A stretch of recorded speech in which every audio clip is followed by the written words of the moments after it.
Good morning, my dear students. Today we are going to take up a new poem, No Men Are Foreign, written by James Kirkup. Now, to talk about this poem, the title itself suggests No Men Are Foreign. Now, have you ever thought that people are strange? They belong to another country, they belong to another foreign country. And some of us think that when a foreigner comes to our place, they are something different from us. Yes, they are different in their language, they are different in their customs, they are different in their costumes. But we all are human beings, isn't it? Whatever said and done, a person from America or a person from Australia or a person from England may have a different way of dressing up, a different food habit, or whatever it is. But we are all human beings, isn't it? So that is what is going to be taught in this particular poem, No Men Are Foreign. Let me start with the poem. Remember, no men are strange, no country is foreign. Beneath all uniforms, a single body breathes, like ours. The land our brothers walk upon is earth like this, in which we all shall lie. Now, the poet asks us to remember that no man is different or no man is unknown to us, and no country is a foreign country. Everybody is the same. They are living on the same earth. Below all uniforms or all type of dresses, a single human body remains. The body which breathes like ours. Now all human beings breathe, isn't it, children? Is it different? What I breathe and what you breathe is different? No. All of us do the same breathing. So we are all one. The land our brothers walk upon. Now everybody walks, isn't it? We all walk on the land. Is this land different? No, it belongs to the same earth. And this earth is a common dwelling place for all of us. And within the depths of this earth, that all of us will lie after we die. Now, once we die, also, we are going to go deep into this earth like any other human being. Going to the next paragraph, they too, aware of sun and air and water, are fed by peaceful harvests, by war's long winter starved. Their hands are ours, and in their lines we read, a labor not different from our own. Now, here the human being is aware and can avail all the bounties of nature, that is, the sun, air, and water. All of us receive sun, air, and water without any discrimination, isn't it? Each one of us receive the same sun, air, and water. Is it different, children? Is the sun what you get is different from what I get? The air what you breathe is different from somebody else's air? Not at all. All of us are getting the same sun, air, and water and are fed by peaceful harvest. That means to say that the food is produced on the land, and this food produced is used to feed the man, isn't it? All over the world, wherever we grow anything, reaches the human beings to eat. By war's long winter starved, when there is a war affecting any country, everybody undergoes starvation, that is, lack of food. They don't get proper food to eat, isn't it? That also is similar when it is a wartime, isn't it? Now, their hands are ours, and in their lines we read, a labor not different from our own. All of us have hands, all of us work. Is this work different? No, this work is also the same. We all work with the same hands for only one purpose, the basic need for a human being.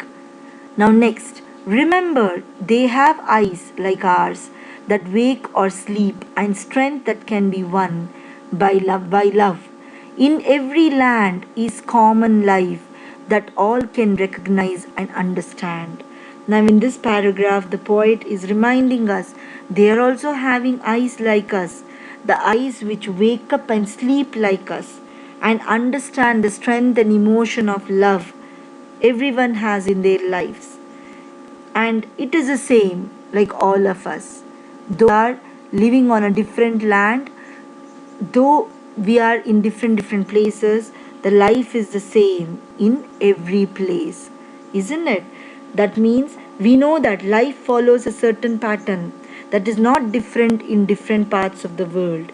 It's essentially birth, growth and life, and eventually death. And this is the common pattern of life, and that everybody has to recognize and understand that we are all human beings, though we are in different places.